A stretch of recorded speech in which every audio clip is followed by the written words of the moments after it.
Way down, but we also do have some Michigan players that are starting to come in as well across the hall if you need those. Okay.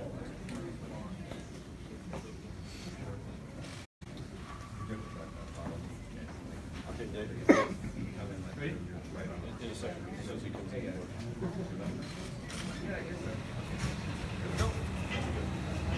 Let's go right now.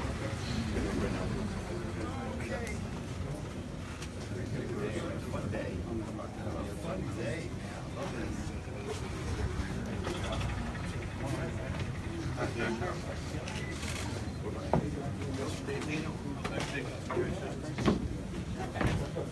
Okay, next up we have, I'm going to introduce Dave Dino. He is the CFO of Bloomin' Brands to introduce our next coach.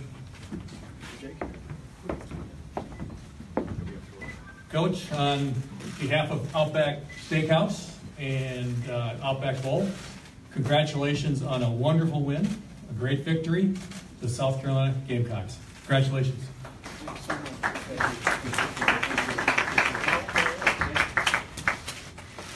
Guys over here. Right here.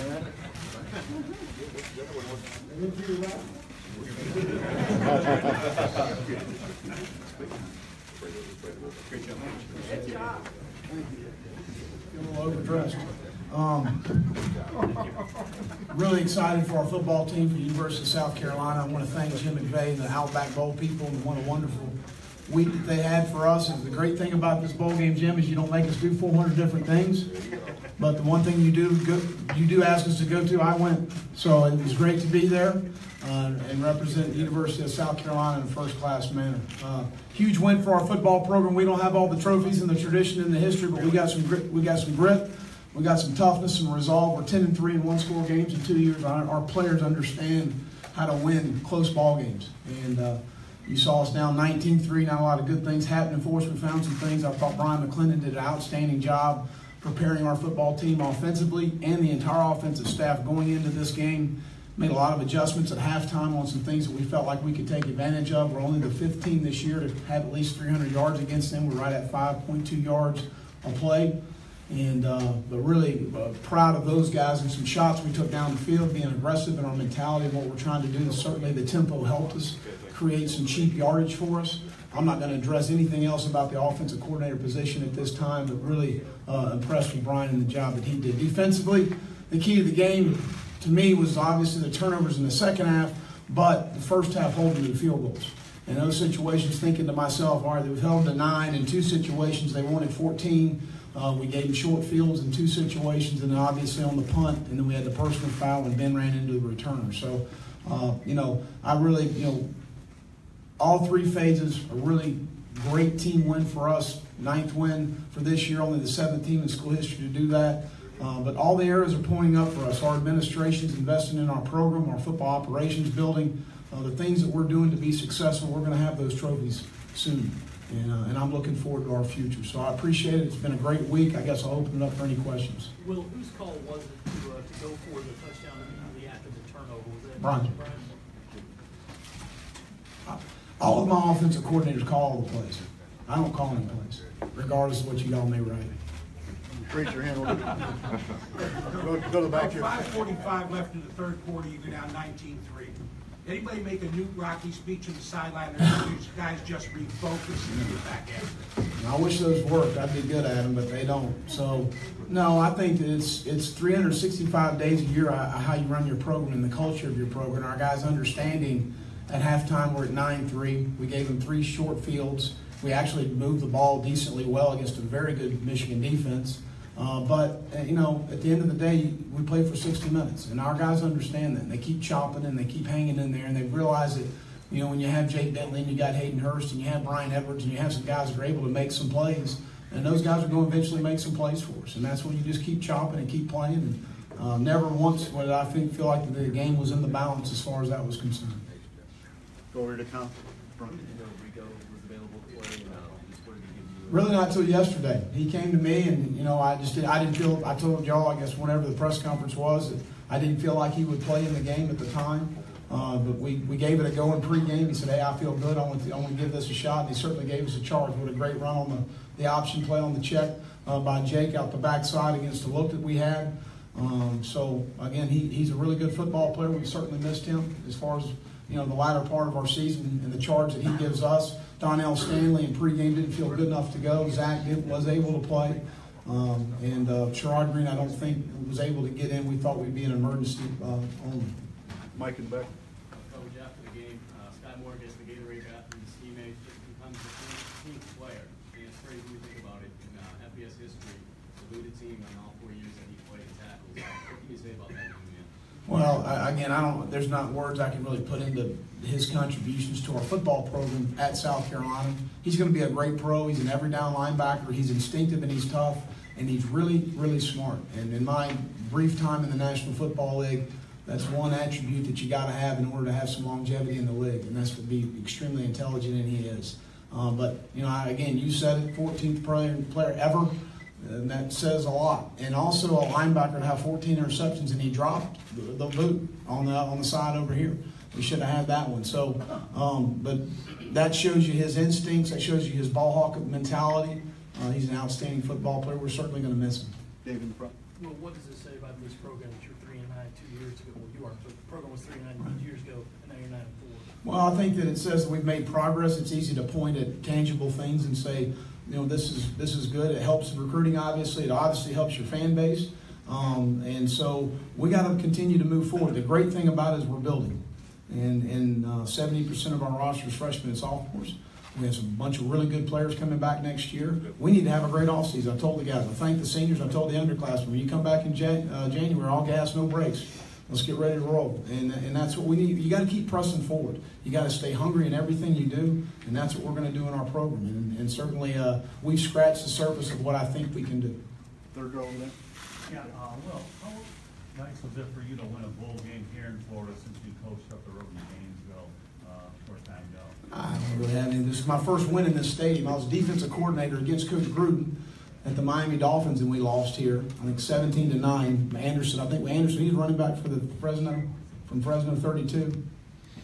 You don't know, right? I can't remember his name either. Number 32 hit a run late on us, and then we lost here in '95 when I was a GA at Auburn against Penn State, 43-14. I think that's still the points record. I was just a graduate assistant. I was not a full-time defensive assistant. And then when I was at Auburn and we played Wisconsin here, we lost in overtime. So I'm just happy we're winning this stadium. Coach, that was Mike Pittman. Mike Pittman, that's right, Pittman. I get Anderson from Falcons mixed up with that. Thank you. Josh. Because of Brian's inexperience in the role, did you communicate with him any differently in the lead-up? And did you talk to him at all at halftime? Anything? Did you say anything? I didn't even visit with the offensive staff at halftime. Had total confidence in making the right adjustments. We got it on the field in the third quarter. Generally, I get on the headsets because what do we think like in the run game? What do we like at short yardage because it's not working? What is our plan with that moving forward, and how can we create some explosive opportunities down the field?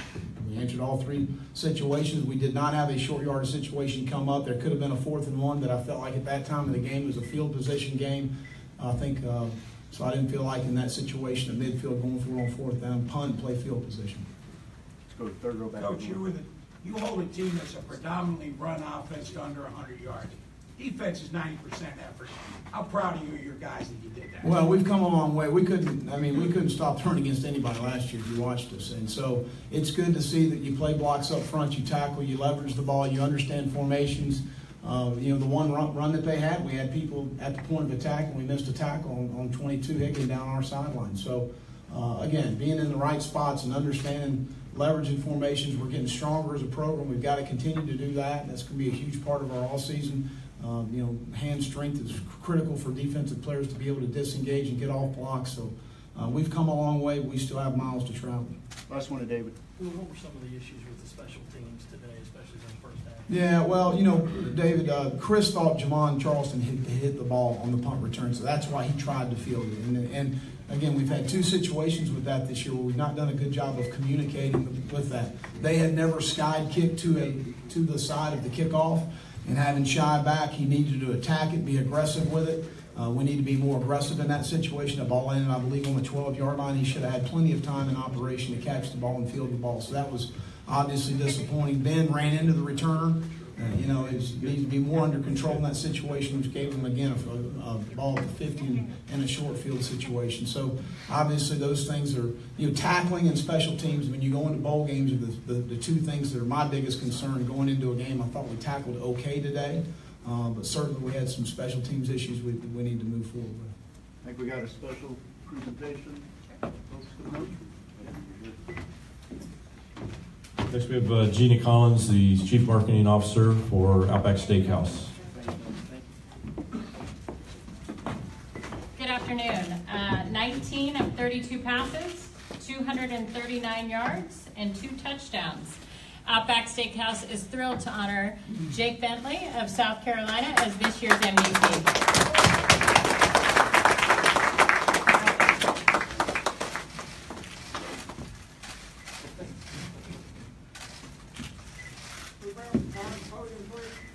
Right here. Oh, side.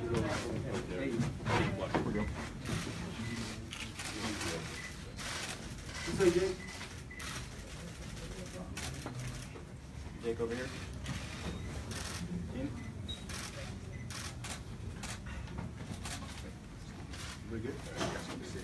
Very good. Yeah, go see if you would, Jake, and then we'll take a couple questions for Jake here. The other players will be available across the hall. Big win for us.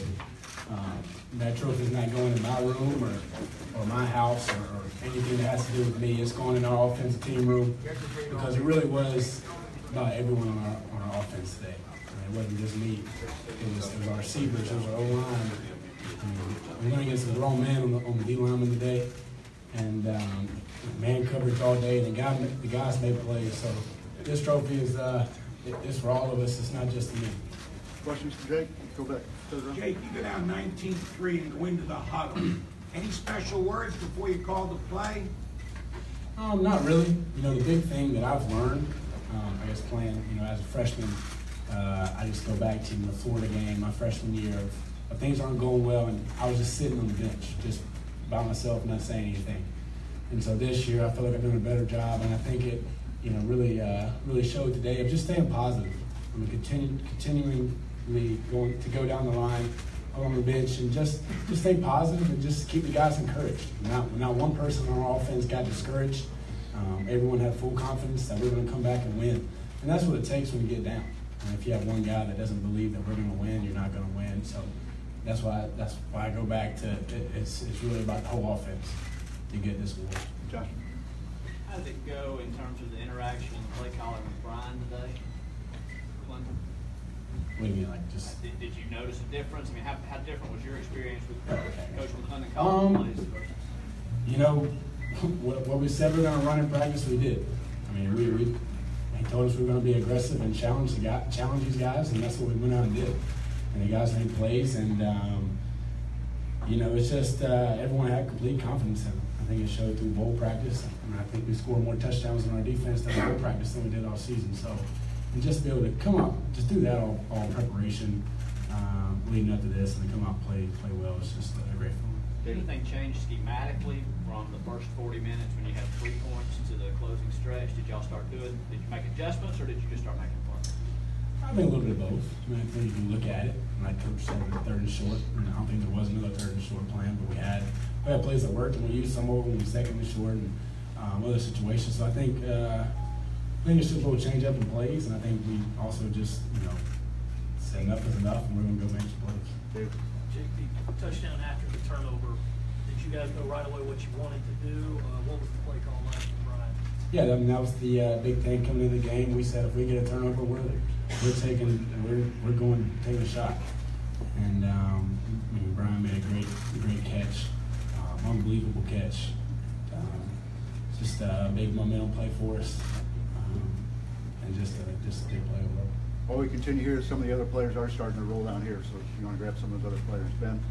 Jake, on that pass to Shy, what were you kind of seeing from the defense, and what are you sort of reading after the snap? Man-to-man coverage. I mean, that's pretty much what they were doing the whole game.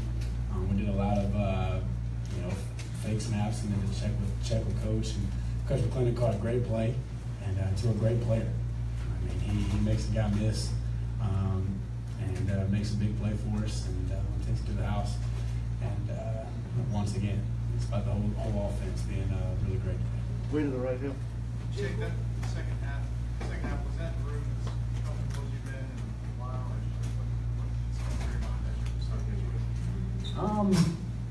What was going through my mind is it was getting colder. I think the rain.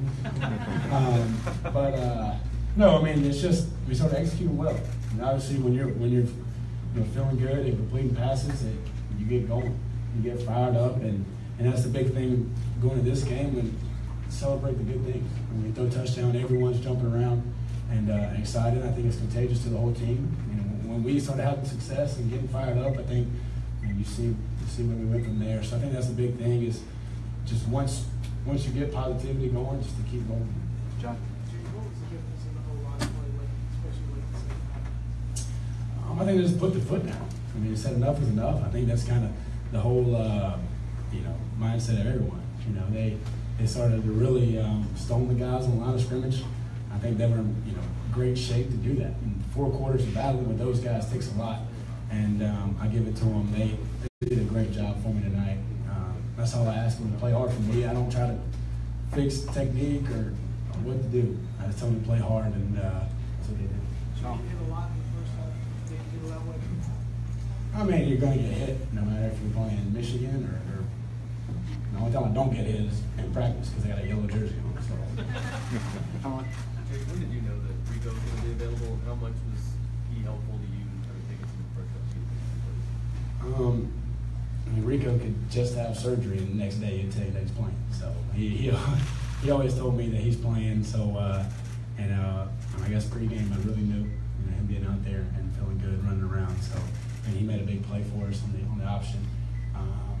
Really just caught it and just determined to score. I mean, won't let anybody tackle him until he got in the end zone. So big play for it. Josh. If you got a vote, would you vote for Brian McClendon to be the full-time offensive coordinator?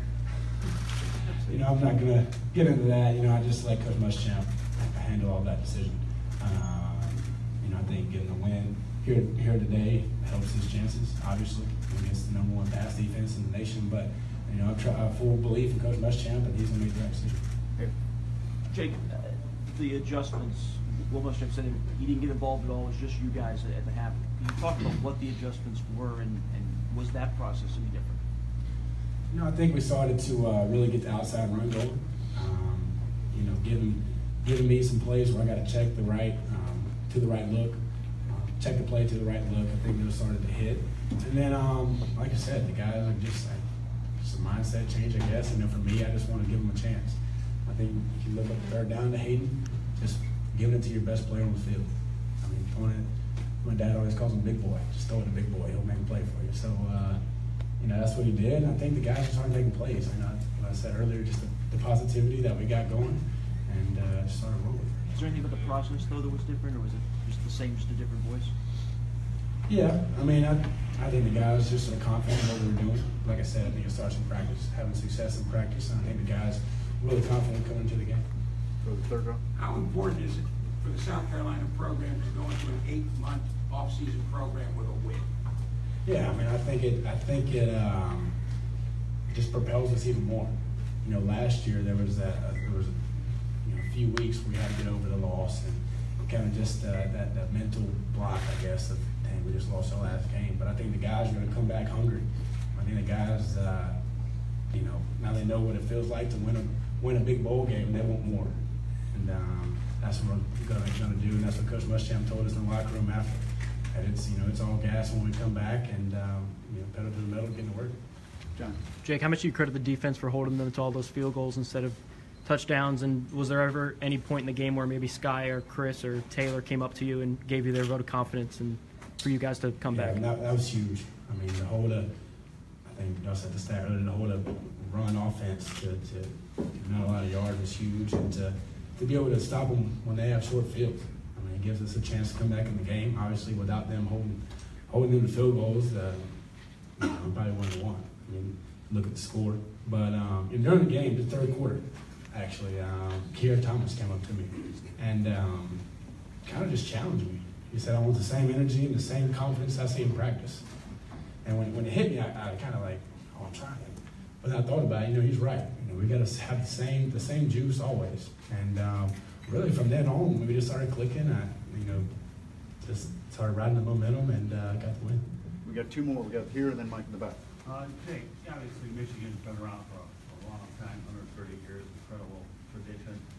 How nice is it for you to be able to beat a team of this stature and magnitude? Had to be quite a big win for you. Yeah, I mean, obviously, Michigan's got history, and that we don't. I mean, and to be able to beat them and get a W is huge. But building up to the game, I mean, this is a different Michigan team than it was last year or 2 years or back in their history. So it's just trying to take it game by game, but just getting a big bowl win, I think, is the biggest thing for us right now. Last one to Mike. Jake, you personally, after the game, you had a chance to share a nice moment with your father. I know everything has kind of changed the last couple of weeks with Roper leaving, and now he was coaching quarterbacks for the first time. Coaching you, I should say, since probably your freshman, sophomore year of high school. What was that moment like, and how can you describe that? Yeah, just freshman year, the first game, I got hurt, so I really didn't get coached by him. And then I moved my sophomore year of high school. So just, man, it's just, one of those things. You grow up, you see your brothers get coached by them and celebrate with them on the sideline. And, something that I've always, wanted. And just to be able to do that today and to come back like we did and just, just the emotion of winning just was special having him there. I see my mom, my brother just coming down after two. Just a special moment for me, something that I always wanted to happen. Being on the sideline, being able to win the game with him. Thank you. Jake.